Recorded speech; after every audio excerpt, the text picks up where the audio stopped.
I remember thinking the car felt colder than usual that morning. We were 2 hours into the drive to Lake Haven when I realised they'd forgotten my blanket. Not forgotten. Decided it wasn't important. The trunk was packed so carefully with Emma's camera equipment, Dad's fishing gear, Mum's portable espresso maker. Even Daniel had 3 separate bags for a weekend trip. But my blanket, the one I'd slept with since childhood, the one that helped me through every anxious night, that had been left folded on my bed. "It's just a blanket, Helena," Mum said when I mentioned it at the first rest stop. "You're 24 years old. Surely you can sleep without it for 2 nights. Emma laughed from the front seat. "She still needs her security blanket. That's actually kind of sad." Daniel squeezed my hand, but his smile was apologetic, not supportive. "We'll cuddle extra close," he whispered, like that would fix the tightness in my chest. I pulled my hand away and stared out the window. The mountains rolled past in shades of green and grey. Beautiful, I supposed, but all I could think about was how they'd checked the trunk 3 times to make sure Emma's lenses were secure, how Dad had gone back inside twice for things he'd forgotten, how no one had thought to ask me if I had everything I needed. They never did. The cabin was perfect, of course. Log walls, a stone fireplace, windows that framed the lake like postcards. Emma immediately started photographing everything, her excitement filling every room. Mum unpacked her coffee supplies with the reverence of a ritual. Dad and Daniel bonded over the fishing boat rental, while I stood in the doorway of the bedroom I'd share with Daniel, looking at the thin decorative throw on the bed that would never be enough. "Isn't this amazing?" Daniel wrapped his arms around me from behind. "Your family really outdid themselves." His family, not mine. He'd been dating me for 2 years, but he'd fallen in love with them 6 months in. The way Emma made him laugh with her stories, the way Dad taught him about vintage cars, the way Mum remembered his coffee order without being asked.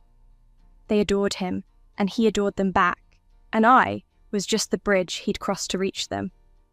"I'm cold," I said. "There's a fireplace downstairs. Come on, let's join everyone." But I meant a different kind of cold. The kind that lives in your bones when you realise you're optional. The kind that settles in your chest when you're surrounded by family and still feel completely alone. That night, I couldn't sleep. The thin throw did nothing against the mountain chill that seeped through the walls. Daniel snored softly beside me, peaceful and warm in a way I could never quite reach. Through the wall, I could hear Emma and Mum talking in the kitchen, their laughter punctuating the quiet. "Helena's always been sensitive," Mum was saying. "Everything is such a big deal with her." "I know," Emma replied. "Remember when she cried? Because we ate her birthday cake a day early? She was 16. 16 and crying over cake." They laughed together, easy and light.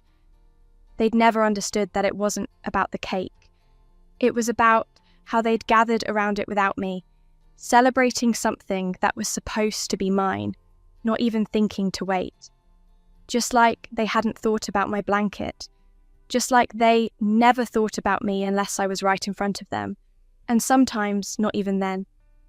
I got up and walked downstairs. The house was dark except for the dying fire. I found an extra jacket in the closet and wrapped myself in it, curling up on the couch. It smelled like cedar and strangers. I closed my eyes and tried to remember what warmth felt like. "Can't sleep?" I opened my eyes to find Dad standing in the doorway, his reading glasses perched on his head. "Just cold," I said. He nodded and sat in the armchair across from me. For a moment, I thought he might ask why I was really awake, might notice the way my shoulders were rigid with tension, might see that his daughter was breaking apart in slow motion. "Emma's photographs are going to be stunning," he said instead. "She has such an eye for beauty. We're lucky to have her talent in the family." "Yeah," I said. "Lucky." He smiled, missing everything beneath the word, and returned upstairs. I stayed on the couch until sunrise painted the lake gold and pink. My body ached. My eyes burned. But mostly I felt empty. like I'd poured myself out trying to matter to people who would never notice the difference. The weekend passed in fractured moments. Emma's photo shoot by the lake, where everyone posed for her camera except me because I wasn't feeling photogenic. Daniel's fishing trip with Dad, where they talked about sports and business and all the things that men bond over. Mum's elaborate breakfast spread that she and Emma prepared together, laughing in the kitchen like best friends while I set the table in silence. I was there, but I wasn't.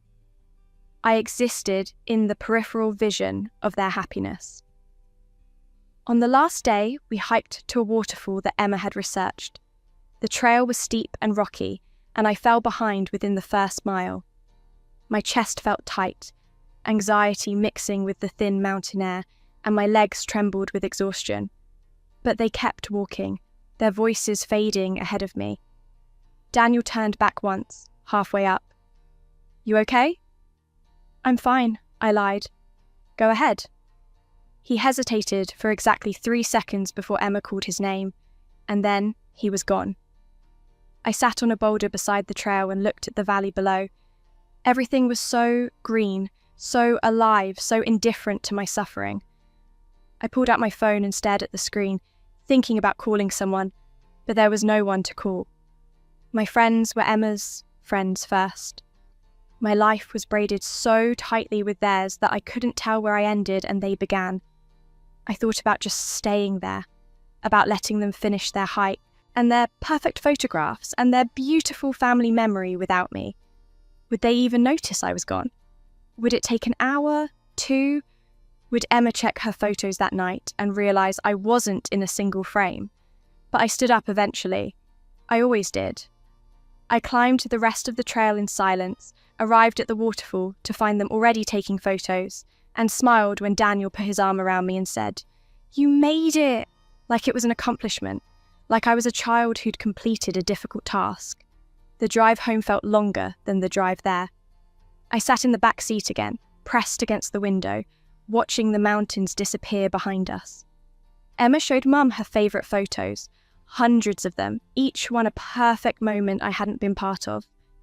Daniel dozed with his head against my shoulder, heavy and trusting. "We should make this an annual thing," Dad said, "a family tradition." "Absolutely," Mum agreed. "Though next time, we'll need to plan better. I forgot to pack Emma's good hiking boots." No one mentioned the blanket. No one mentioned me. When we pulled into the driveway, I felt something inside me go quiet. Not calm, quiet like a candle flame right before it dies. I helped unload the car with mechanical efficiency, my body moving while my mind drifted somewhere else. Emma hugged me goodbye and promised to send me the photos. Daniel kissed my forehead and said he'd call me tomorrow. I went upstairs to my childhood bedroom and saw my blanket exactly where I'd left it, folded at the foot of the bed. I picked it up and held it against my chest, and something cracked inside me. It wasn't the blanket. It had never been about the blanket. It was about being the person everyone forgot. The person whose needs were negotiable. The person who could be left behind and no one would slow down. I don't remember making the decision. I just remember the quiet. I remember thinking that maybe if I wasn't here, they'd finally see me. Maybe absence would do what presence never could. Maybe they'd realise too late that I'd been slowly disappearing all along, and they'd never even looked. The bottle of pills was in the bathroom cabinet. Prescription anxiety medication I'd been taking for years. Necessary, Mum always said, because I was too sensitive. Because I couldn't handle normal stress, because something was wrong with me instead of wrong with how they treated me. I sat on the bathroom floor with the bottle in my hands. The tiles were cold against my legs. The house was quiet. Emma had her own apartment now, Mum and Dad. Dad were downstairs watching television, and the world continued without any awareness that I was breaking. I thought about Daniel, about how he'd cry at my funeral and mean it, but also how he'd let my family comfort him, and how they'd all grieve together, and how even my death would become something they shared without me. I thought about Emma's photographs, how she'd probably create some artistic, memorial, black and white and beautiful, and everyone would praise her for turning tragedy into art. I thought about my parents, how they'd wonder what they'd missed, but only for a little while because eventually they had convinced themselves there was nothing they could have done. I unscrewed the cap. The bathroom light hummed above me, fluorescent and harsh. I looked at my reflection in the chrome of the faucet, distorted, unrecognisable. Maybe that was fitting. I'd been distorted and unrecognisable for years, shrinking myself to fit into the negative space they left for me. I took the first pill, then the second.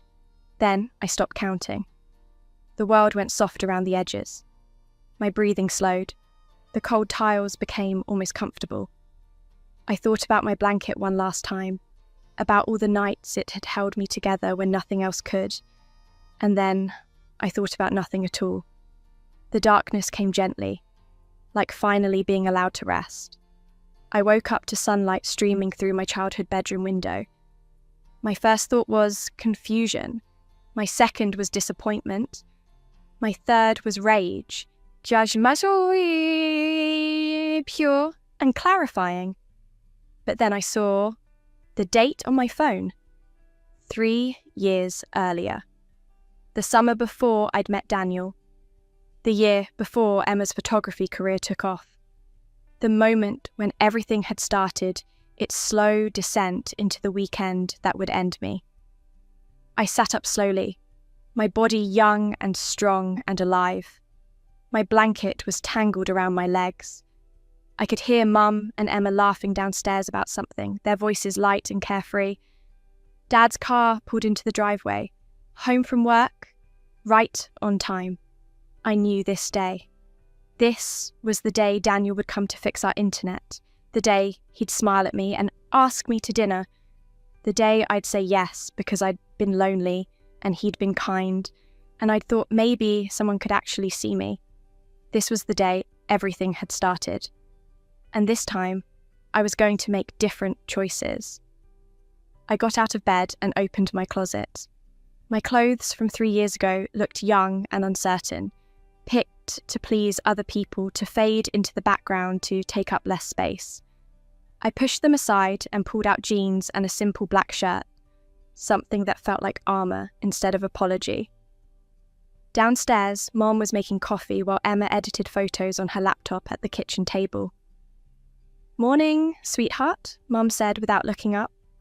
"There's breakfast in the pan if you want it." "No, thanks," I said. "I'm going out." Emma glanced at me. "Where?" "Does it matter?" The edge in my voice made them both look up. I saw their surprise, their confusion. Good, let them be confused. Let them wonder. "I just thought we could hang out today," Emma said. "Maybe go to the mall. I needed your opinion on some frames for my prints." "Ask Mum." But I said no, Emma. I walked out before she could respond.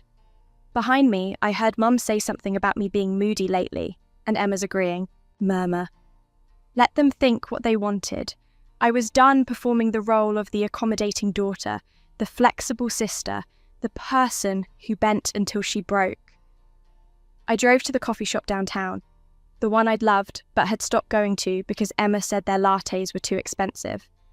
I ordered the most elaborate drink on the menu, found a corner table and opened my laptop. For years, I talked about taking online courses, learning graphic design, building skills that might lead to a career I actually cared about. But there had never been time. Emma had needed help with her portfolio.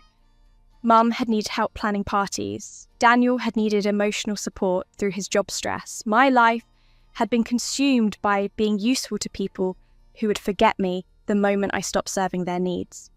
Not anymore. I enrolled in 3 courses: web design, digital illustration, and creative writing. I paid the fees without asking anyone's permission or opinion.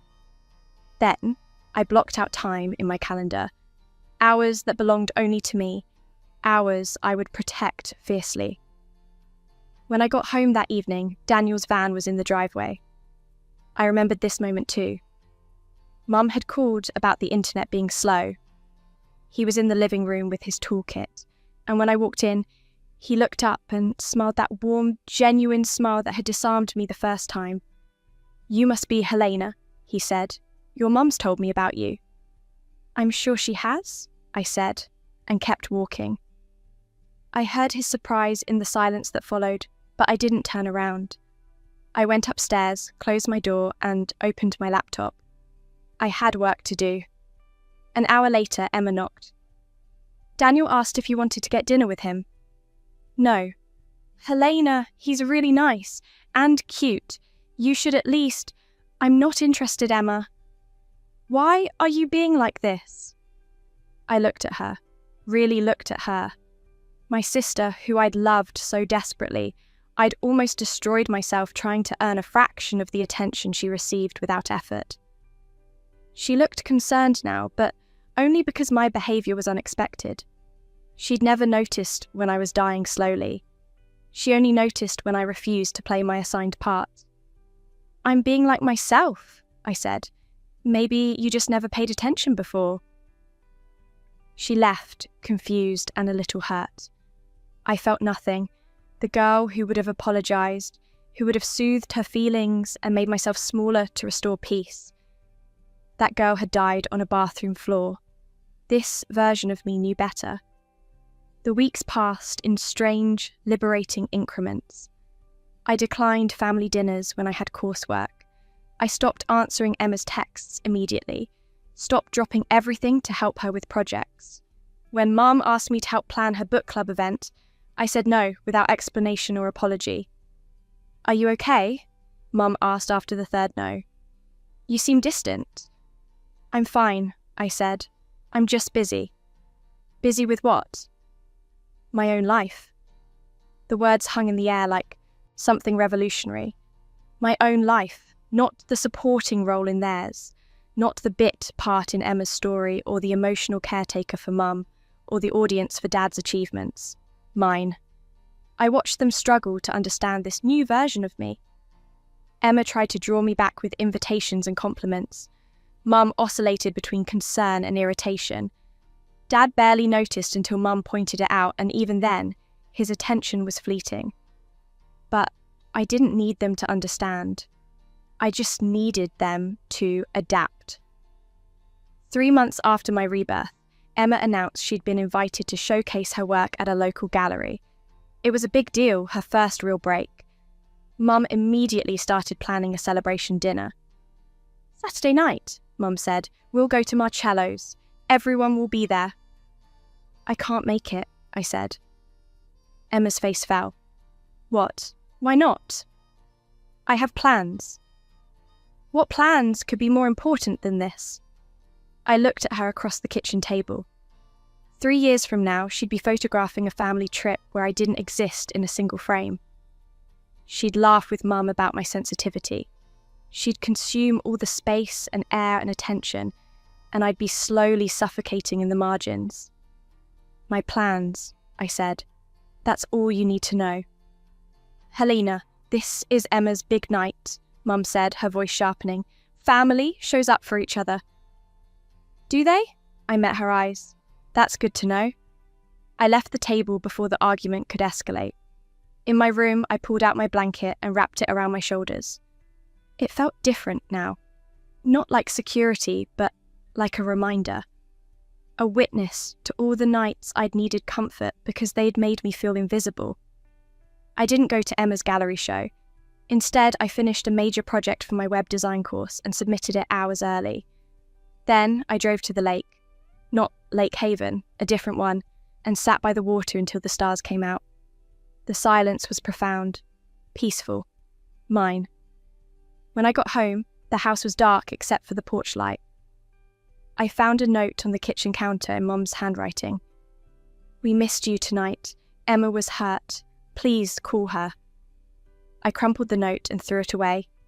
Emma called the next morning, her voice tight with tears. "How could you miss it?"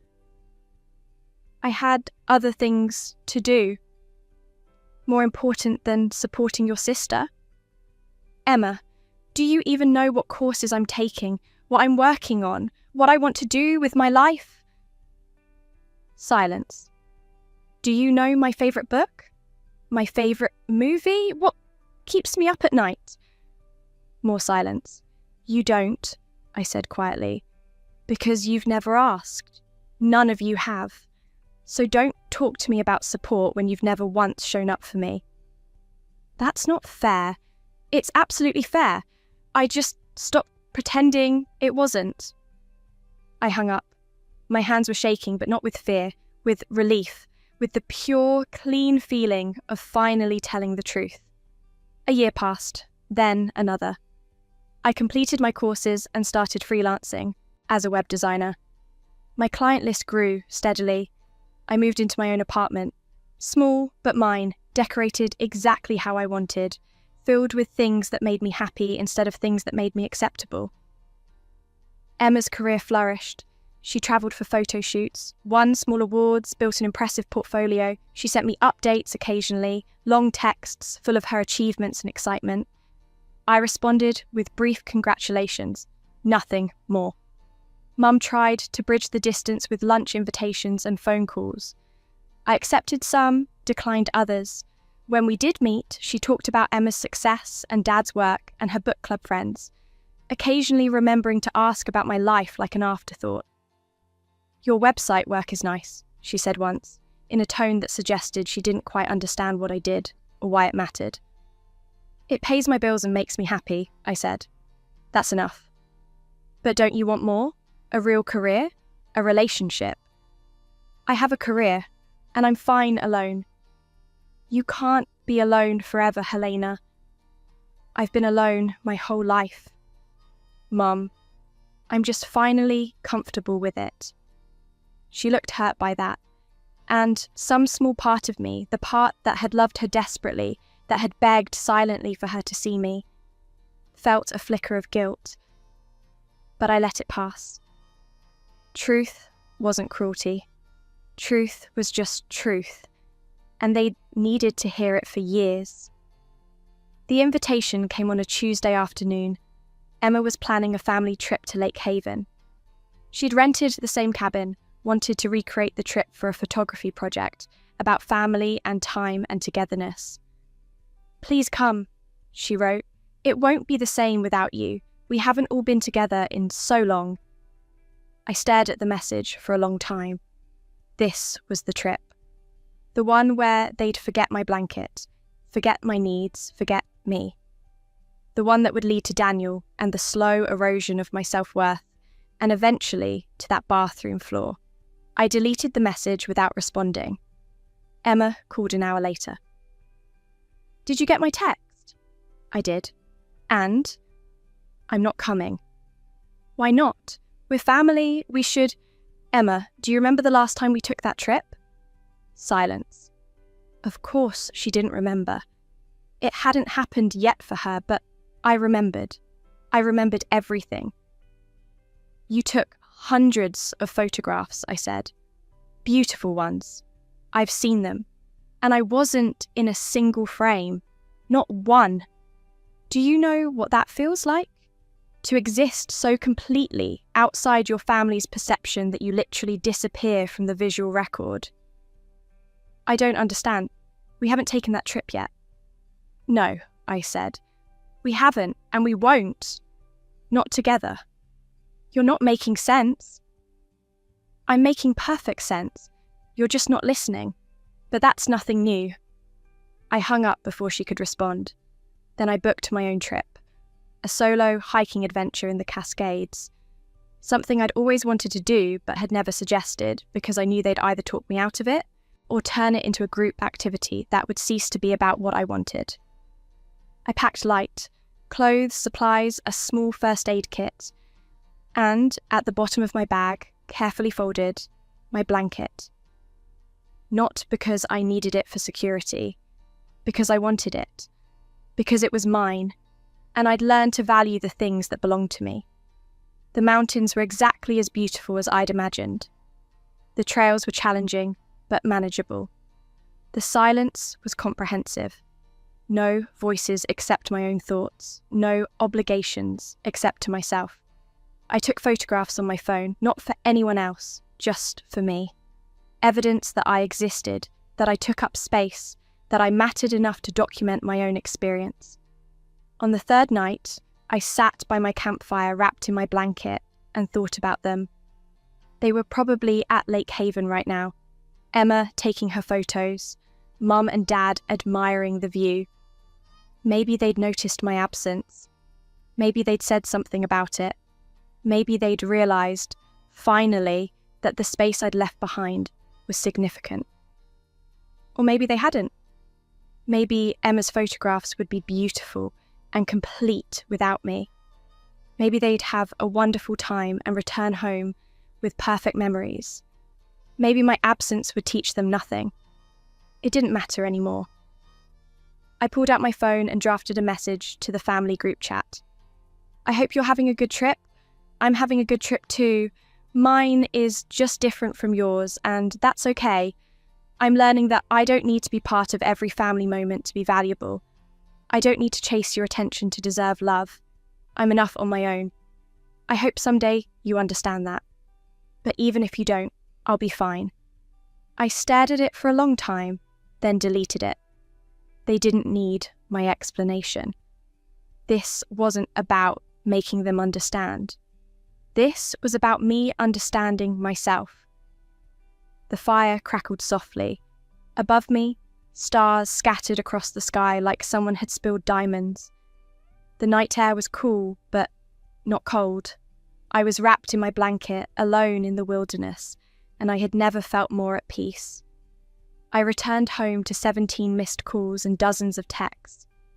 Emma's ranged from worried to angry to hurt. Mum's were mostly concerned. Dad's were characteristically brief. Call when you can. I made coffee in my quiet apartment and read through them all without feeling the old panic, the old desperate need to fix things and apologise and make everything okay. They'd survived my absence, they'd had their trip, and I'd had mine. Emma showed up at my door 2 days later. I saw her through the peephole, hesitated, then opened it. "Can I come in?" she asked. I stepped aside. She looked around my apartment like she was seeing it for the first time, even though she'd been here before, but maybe she was seeing it differently now. Seeing me differently. "You really went alone," she said finally. I did. Mom was worried. Dad didn't know what to say. I was... what? Hurt.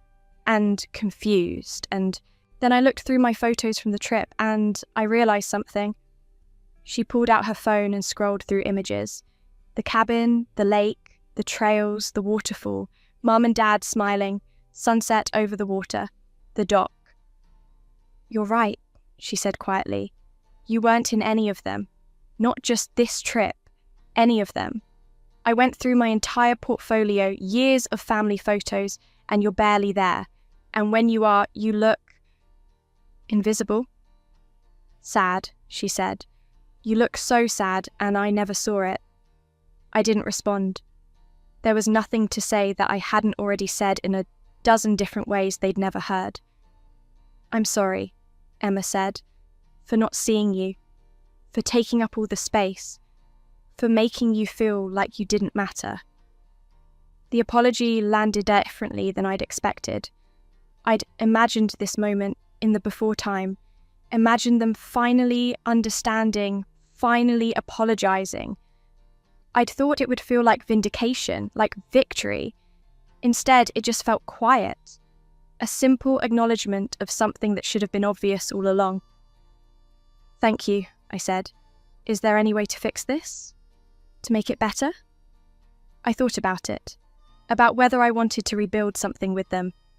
Whether the family I'd once desperately loved was worth the effort of resurrection.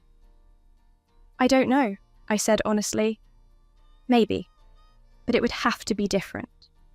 You'd have to see me, all of you, not as Emma's quiet sister, or the sensitive daughter, or the person who's always available when you need her, as myself, as Helena, and I'm not sure you know how to do that. I want to learn. Wanting isn't enough. It's about actually doing it, consistently, without me having to remind you or beg for it."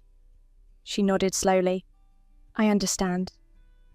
After she left, I sat by my window and looked out at the city.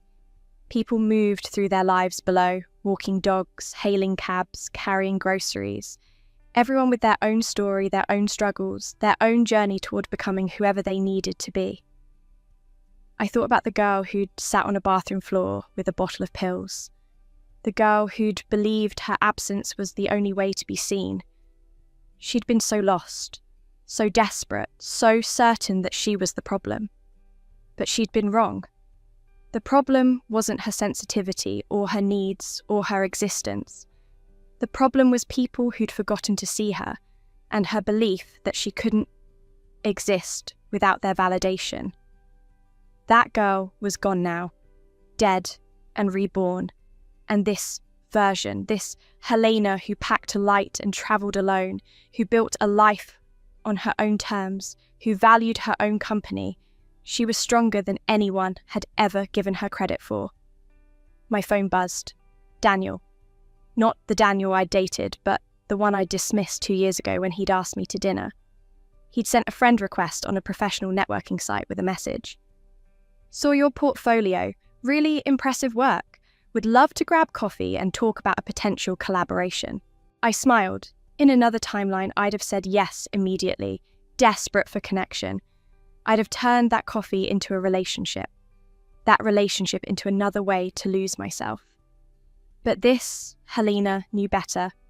I declined the request politely. I had work to do, mountains to climb, a life to build. I had learned to travel light and move forward without carrying anyone else's expectations. I had learned that the blanket I'd once needed for security was just a blanket. Comfort was something I could create for myself. The next morning, Mum called. Emma told me about your conversation, she said. Okay. I've been thinking about it. About you, about how She paused, searching for words. How I didn't realise what I was missing. What were you missing? You, my daughter. Not the version I assumed you were, but who you actually are. I'd like to know her, if you're willing to let me. I closed my eyes. This was what I'd wanted for so long. To be seen, to matter, to have them recognise that I existed beyond their peripheral vision. But I'd also learned to live without it. I'd built a life that didn't depend on their attention, and that made all the difference.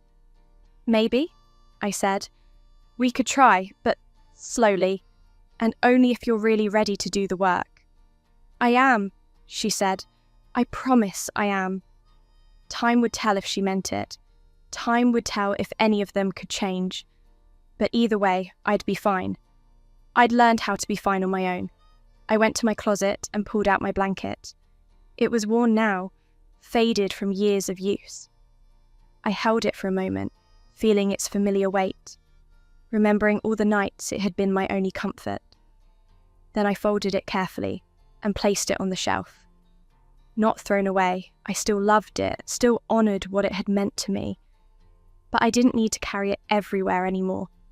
I didn't need to wrap myself in it every night to feel safe. I'd learned to carry warmth inside myself. I'd learned that security came from self-knowledge, not objects. I'd learned to pack light and travel alone, and in that solitude, I'd found something more valuable than their attention. I'd found myself. The sun was setting outside my window, painting the city in shades of amber and rose. I made tea and sat in my favourite chair with a book I'd been meaning to read. No phone, no obligations, no one needing me to be anything other than exactly who I was. Tomorrow, I'd work on my latest client project. Next week, I'd start planning another solo trip. Next month, maybe I'd accept Mum's invitation to lunch. Or maybe I wouldn't. The choice was mine, and that freedom was everything. I died once in desperation, believing I was worthless. I'd been reborn into clarity, understanding my worth. And now I was living deliberately, consciously, wholly myself. They'd forgotten my blanket once, in another life. It had seemed like the ultimate symbol of their negligence, proof that I didn't matter. But they'd done me a favour, really. They'd shown me what I needed to learn, that I could survive without their warmth, without their attention, without their approval, that I could pack light, travel alone, and still arrive exactly where I needed to be. And where I needed to be was here, in this quiet apartment, in this intentional life, wrapped not in fabric, but in the certainty that I was enough. The family group chat buzzed with activity, plans for next month's dinner, questions about the holidays, Emma sharing a new photo. I read through the messages without the old anxiety, without the desperate need to respond immediately and prove I was part of things. I'd respond later, or maybe I wouldn't. Either way, I'd be fine. I was always going to be fine, because I'd learnt the most important lesson of all. The only person I needed to remember me, to see me, to value me, was myself. And I would never forget again.